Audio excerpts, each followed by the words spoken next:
Magandang araw sa inyong lahat. Bago tayo magsimula, mabilis lang nating i-recap kung nasaan na tayo. Sa chapter 1, natutunan natin ang 11 characteristics ng Book of Revelation. Sa chapter 2, pinag-usapan natin ang makapangyarihang vision ng glorified Christ sa Patmos. At sa chapter 3, pinag-aralan natin ang letter sa Ephesus. Isang church na orthodox, tama ang doctrine, pero lumamig ang love. Tandaan niyo yung tatlong words natin doon. Remember, repent, redo. Ngayon, sa chapter 4, dalawang letters naman ang ating pag-aaralan. Smyrna at Pergamum.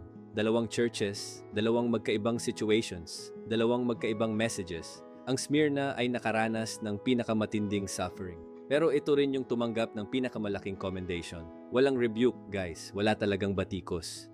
Ang Pergamum naman ay nasa pinaka-comfortable na environment, pero tumanggap sila ng pinakamatinding warning. Sinabihan silang magsisi o haharapin nila ang judgment. Ang aral natin ngayon, ang persecution kadalasan ay nagdadalisay sa church. Pero ang comfort kadalasan ay nagdadala ng compromise. Ang dalawang key verses natin ngayon, para sa Smyrna, be faithful until death and I will give you the crown of life. Para sa Pergamum, repent or else I am coming to you quickly and will make war against them with the sword of my mouth. Okay, let's start. Tignan natin ang dalawang churches side by side at makikita natin agad ang kamanghamanghang contrast nila. Sa Smyrna, ang status nila, the suffering church. Persecuted sila, poverty-stricken, at slandered pa. Pero ang commendation ni Christ, alam niya ang tribulation nila at tinawag pa niya silang spiritually rich. At ang concern, wala. Zero rebuke. Sa buong 7 churches, 2 lang ang tumanggap ng honor na ito. Walang batikos mula kay Christ. Ang command sa kanila, do not fear. God limits every trial to kung ano lang kayang batahin nila. 10 araw, sabi sa text. At ang promise, crown of life, at hindi sila masasaktan ng second death. Sa Pergamum naman, ang status nila, the worldly church. Nakapaligid sila sa emperor worship at tolerant sila sa heresy. Ang commendation, hinawakan nilang mahigpit ang pangalan ni Christ kahit noong martyred si Antipas. Pero ang concern nila, tinolerate nila ang teaching of Balaam, idolatry at immorality, plus ang mga Nicolaitan S. Ang command, repent, o darating si Christ in judgment laban sa mga heretics at sa mga nagtolerate sa kanila. At ang promise, hidden manna at white stone na may bagong personal na name. Ito talaga isa sa pinaka-important at counterintuitive na aral sa buong scripture. Ang persecution, karaniwan, ay nagpapadalisay ng church. Ang comfort, karaniwan, ay nagdadala ng compromise. Tanong para sa atin ngayon, alin kaya ang mas parang tayo? Ang Smyrna o ang Pergamum? Pag-aralan natin ang Smyrna, siyang suffering church. Una, ang pangalan mismo sa Greek. Ang word na Smyrna ay yung same word na ginagamit sa Old Testament para sa myrrh, yung mamahaling pabango na ginagawa sa pamamagitan ng pagdurog ng isang halaman. Isipin niyo yung larawan, para makuha ang pinakamabangong parte ng myrrh, kailangan itong durugin muna. Ganito rin ang nangyari sa Church of Smyrna. Ang persecution ang dumurog sa kanila. At sa proseso ng pagdurog, doon lumabas ang pinakamabangong parte nila, ang faithfulness nila kay Christ. Ngayon, kilala ang lungsod na ito bilang Izmir, Turkey. Ang city ay isa sa pinakamaganda sa Asia noon, may excellent harbor, may sikat na Street of Gold. Pero deeply loyal din sila sa Rome, ang unang temple na itinayo para sa Rome noong 195 BC, dito nga sa Smyrna. Kaya naman ito rin naging hotbed ng emperor worship. May 3 sources ng persecution na kinaharap nila. Una, ang Roman government, pagtanggi na sambahin ang emperor ay isang capital offense. Ibig sabihin, kamatayan ang kabayaran. Pangalawa, ang pagan society, tinawag silang atheists dahil ayaw nilang sumamba sa mga idols. At pangatlo, ang Jewish slander, nag-ulat ng false accusations laban sa kanila, cannibalism daw, immorality, rebellion. At sa kabila ng lahat ng ito, sinabi ni Christ, you are rich. Sila mismo ay economically destitute, parang mga beggars pa nga. Pero, spiritually, tinawag sila ni Christ na rich. Compare nyo ito sa Laodicea sa chapter 6 natin later. Economically rich sila pero spiritually poor. Deliberate ang contrast na ito. Ang pinaka-famous na martyr ng Smyrna ay si Polycarp. Na-martyr siya about 50 years after ni John. Nang sinabihan siyang itanggi si Christ, sagot niya, 86 years I have served Him and He has done me no wrong. How can I blaspheme my King who saved me?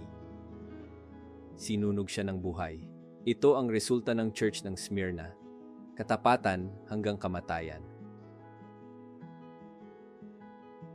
Ngayon, ang message mismo ni Christ para sa Church of Smyrna.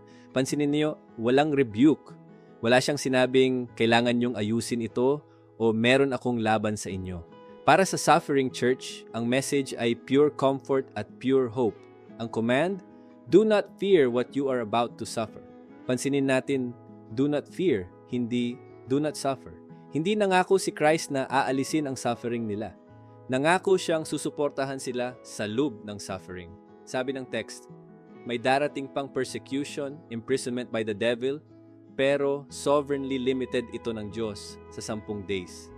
Sabi ni MacArthur, literal na 10 araw ito, hindi symbolic, concrete promise ito na naglalagay ang Diyos ng limitasyon sa attack ni Satan. Ang Diyos lang ang may control sa intensity at duration ng bawat trial na haharapin ng mga anak niya. Ang purpose nito, para i-test at patunayan ang genuine saving faith base sa 2 Corinthians 12:9-10. 3 promises naman ang binigay ni Chris. Number 1, be faithful until death. Hindi ito conditional invitation lang. Command ito. Ang true believers ay nagpe-persevere. Sa Greek, ang emphasis ay sa loyal, steadfast endurance, kahit unto martyrdom. Number 2, the crown of life. Sa Greek, ang word ay Stephanos, victor's wreath, hindi diadema na royal crown. Ito ang culmination at reward ng genuine saving faith, eternal life mismo. Number 3, hindi sila ma-hurt ng second death. Ito ang pinakamatibay na negative sa buong Greek language, will absolutely never be hurt. Ang second death, base sa Revelation 20:14, ay ang lake of fire. Physical death has no ultimate power over the overcomer. Lumipat naman tayo sa Pergamum, the worldly church. Ang Pergamum ay hindi ordinary na lungsod lang. Ito ang capital ng buong province ng Asia sa loob ng 250 years. Itinayo ito sa isang malaking hill na 1,000 piye ang taas. Tinawag ng Roman writer na si Pliny na by far the most distinguished city in Asia. Ang pinaka-famous contribution nila sa history, parchment. Nang na-cut off ang supply ng papyrus mula sa Egypt, nag-imbento ang mga taga-Pergamum ng bagong paraan, pag-treat ng animal skins para gawing sulatan. At ang word na parchment mismo ay nagmula sa Pergamum. May library pa sila na 200,000 volumes na ibinigay ni Mark Antony kay Cleopatra. Pero ang pinaka-important para sa atin ngayon, ang Satan's throne. May 3 candidates. Una, ang massive altar ni Zeus. 120 by 112 piye ang laki. Pangalawa, ang Temple of Asclepios, ang healing god na inilalarawan bilang isang snake. Libo-libo ang pumupunta doon, naghahanap ng miraculous healing. Pangatlo, ang Emperor Worship Hub, ang unang temple para sa isang buhay na emperor sa buong Asia noong 29 BC. Sa ibang lungsod, once a year lang ang danger para sa mga Christians. Dito sa Pergamum, every single day, sa gitna ng lahat ng ito, si Antipas, ang isang church leader na na-martyr dahil tumangging mag-compromise. At binigyan siya ni Christ ng exact same title na ginagamit niya para sa sarili niya. My witness, my faithful one. Same title guys, ginamit din sa Christ mismo sa 1:5 at 3:14. Pinakamataas na honor na maaari mong matanggap. Base sa tradition na roast siya ng buhay sa loob ng isang brass bull. At ang commendation ni Christ, hinawakan nilang mahigpit ang pangalan niya, hindi tinanggihan ang faith, kahit sa martyrdom ni Antipas at sa daily danger mula sa emperor cult. Remarkable act of courage talaga ito. Ngayon, ang concern ni Christ para sa Pergamum, at seryoso ito, Dalawang heresies ang pinayagan ng church na pumasok sa loob nila. Una, ang teaching of Balaam. Ang kwento ni Balaam ay makikita sa Numbers 22 hanggang 25. Inupahan siya para i-curse ang Israel, pero hindi niya nagawa dahil pinigilan siya ng Diyos.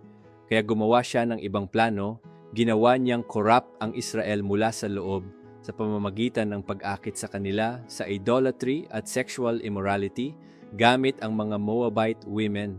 Ito mismo ang pattern na nangyari sa Pergamum. Nag-attend ang ilan sa kanila sa pagan feasts at sumali sa immorality. Naniniwala silang pwede nilang i-combine ang pagsiserve kay Christ at ang pakikilahok sa mundo. Ito ang pattern natin dapat tandaan. Kapag hindi kaya ng kaaway na sirain ang church by force, ang gagawin niya ay i-corrupt ito from within through moral compromise. Pangalawa, ang teaching of the Nicolaitan is isang heretical sect ito, linked sa Nicholas of Acts 6, na inabuso ang Christian liberty para i-justify ang pakikilahok sa pagan sexual practices at idolatrous festivals. Hindi katulad ng Ephesus na kinamuhian ang mga ito, ang Pergamum tinolerate nila at kaya sila naging kasabwat sa guilt. At ito ang pinaka-critical na part. Ang majority ng church ay hindi direktang nag-practice ng mga sins na ito, pero pinayagan nila. At sinabi ni Christ, ang buong church ang hinahatulan, ang mga heretics para sa pagsasabuhay ng kasalanan at ang natitira para sa pag-tolerate nito. Ito ang isang critical na katotohanan para sa lahat ng churches. Ang pag-tolerate ng sin sa church ay never neutral. Ito ay shared guilt. Ang command, repent, or else I am coming to you quickly and will make war against them with the sword of my mouth. Ang salita ng Diyos mismo ang magiging weapon ng judgment. Kahit sa isang church na may seryosong concern, tulad ng Pergamum, nag-offer pa rin si Christ ng kamanghamanghang promises sa mga totoong overcomers. At ang overcomer, base sa unang John 5, 4-5, ay bawat true believer, hindi lang isang spiritual elite. Number 1, hidden manna. Ang manna ay yung supernatural bread na binigay ng Diyos sa Israel sa wilderness base sa Exodus 16. Ang hidden manna ay tumutukoy kay Jesus Christ mismo, the bread of life na bumaba mula sa langit, base sa John 6, 48 hanggang 51. Habang inaalok ng mundo ang mga feasts of compromise nito, si Christ ang nag-provide ng perfect eternal spiritual sustenance sa mga nananatiling faithful. Number 2, a white stone. Sa Roman culture, ang mga victorious athletes ay tumatanggap ng white stone na may nakasulat na pangalan nila, parang VIP admission ticket nila sa victory banquet. Nangangako si Christ sa bawat overcomer ng isang personal individual admission pass papasok sa eternal celebration sa langit. Ipinapakita nito ang intimacy at specificity ng relationship ng Diyos sa bawat believer. Number 3, a new name. Isang bagong pangalan na nakasulat sa bato na walang nakakaalam maliban sa taong tumanggap nito. Ang word na new sa Greek, kainos, ay ibig sabihin bago sa quality, hindi lang bago sa time. Bawat believer ay tumatanggap ng uniquely personal na pangalan mula sa Diyos, reflecting ang specific, intimate, individual love niya para sa kanila. Hindi natin ito malalaman hanggang hindi natin ito matanggap, base sa Deuteronomy 20:20. Ang conclusion, lahat ng inaalok ng mundo sa Pergamum, prestige, comfort, belonging sa society, mapapalitan lahat ito ng mas malalim at mas totoong kayamanan na inaalok ni Christ. Discussion time na tayo. Bibigyan ko kayo ng ilang minuto para pag-usapan itong mga tanong na ito. Question 1, tinawag ni Christ ang Smyrna na spiritually rich, kahit poverty at persecution ang kalagayan nila. Ano ang sinasabi nito tungkol sa kung paano kaiba ang way of measuring wealth ng Diyos compared sa mundo? Question 2. Multi-front ang naging opposition ng Smyrna. Government, pagan society, at Jewish slander. Paano ito mirror sa kinakaharap ng faithful churches ngayon? Paano tayo dapat mag-respond? Question 3. Ang introduction ni Christ sa Pergamum ay ang unang negative introduction sa buong 7 letters.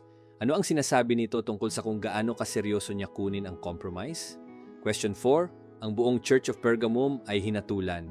Hindi lang yung mga heretics, kundi pati yung mga tolerant sa kanila. Ano ang sinasabi nito tungkol sa responsibility ng bawat believer para sa purity ng church?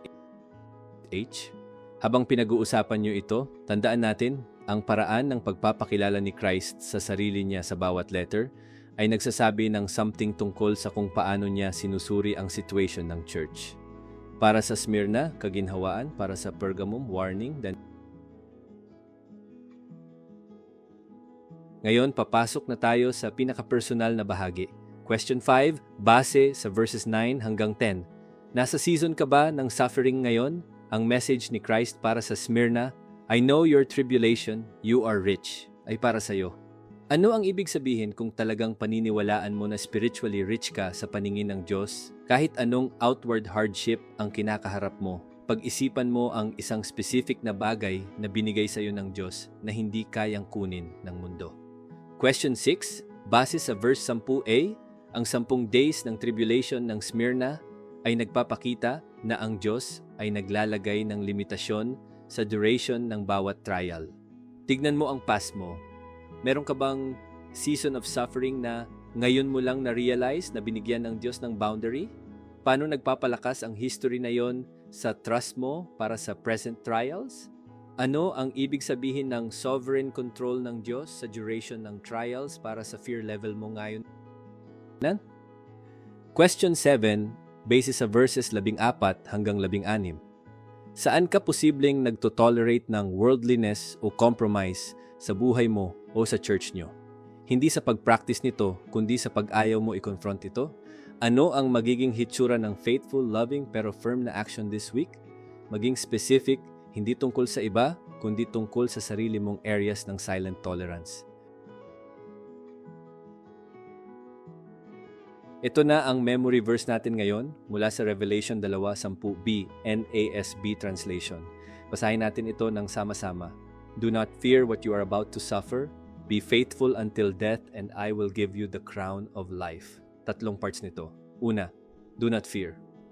Command ito, hindi lang encouragement. Ang fear ay isang spiritual condition na dapat labanan. At ang katotohanan na nagbibigay ng lakas, ang katabi natin ay the first and the last who died and came to life. Hindi lang siya isang powerful observer, siya mismo ang nakaranas ng death at nagtagumpay laban dito. Pangalawa, be faithful until death. Hindi try to be faithful. Hindi do your best, kundi be faithful, steadfast, continual, walang pagsuko hanggang sa dulo. Pangatlo, I will give you the crown of life. Hindi royal crown, kundi crown ng nagtatagumpay. Ang reward ng genuine faith ay eternal life. Hindi ito kinitas, ibinibigay ito ng grace ng Diyos sa lahat ng nagtatagumpay through faith. Dalhin ninyo itong 3 salita buong linggo. Do not fear, be faithful, receive the crown.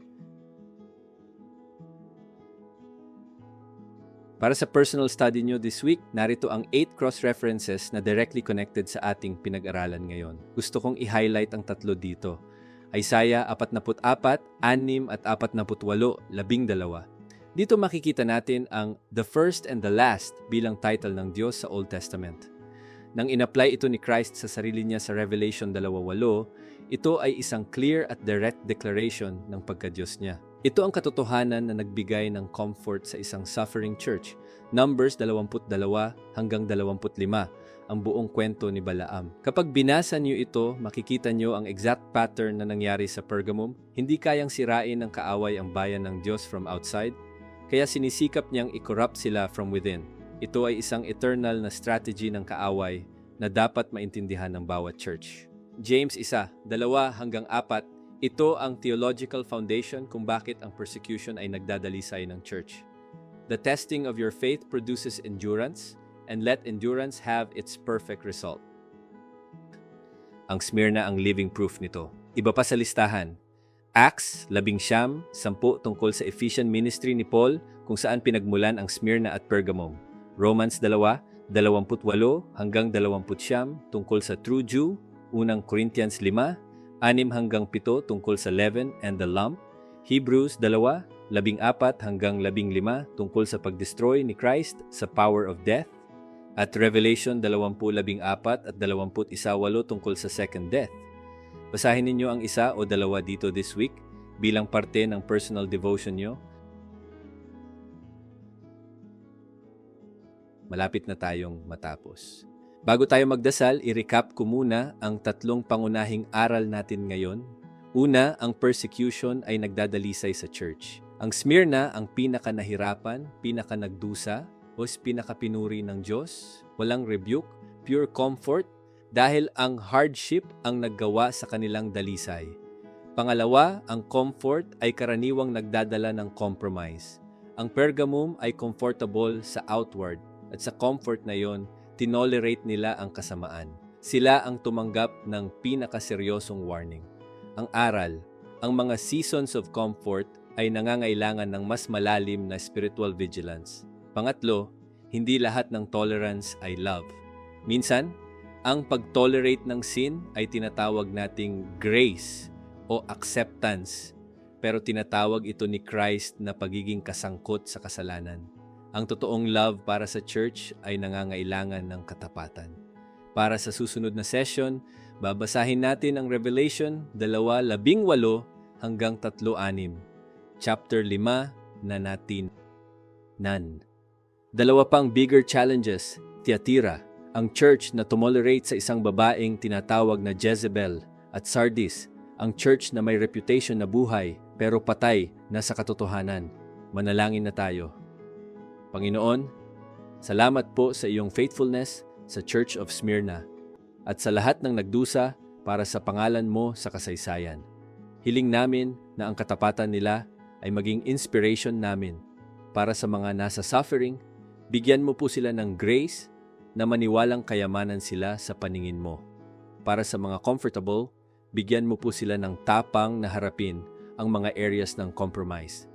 At para sa lahat, tulungan mo po kaming maging faithful hanggang sa dulo at tanggapin ang crown of life na ipinangako mo.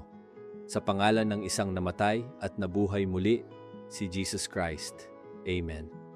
Maraming salamat sa inyong lahat. Hanggang sa susunod na session.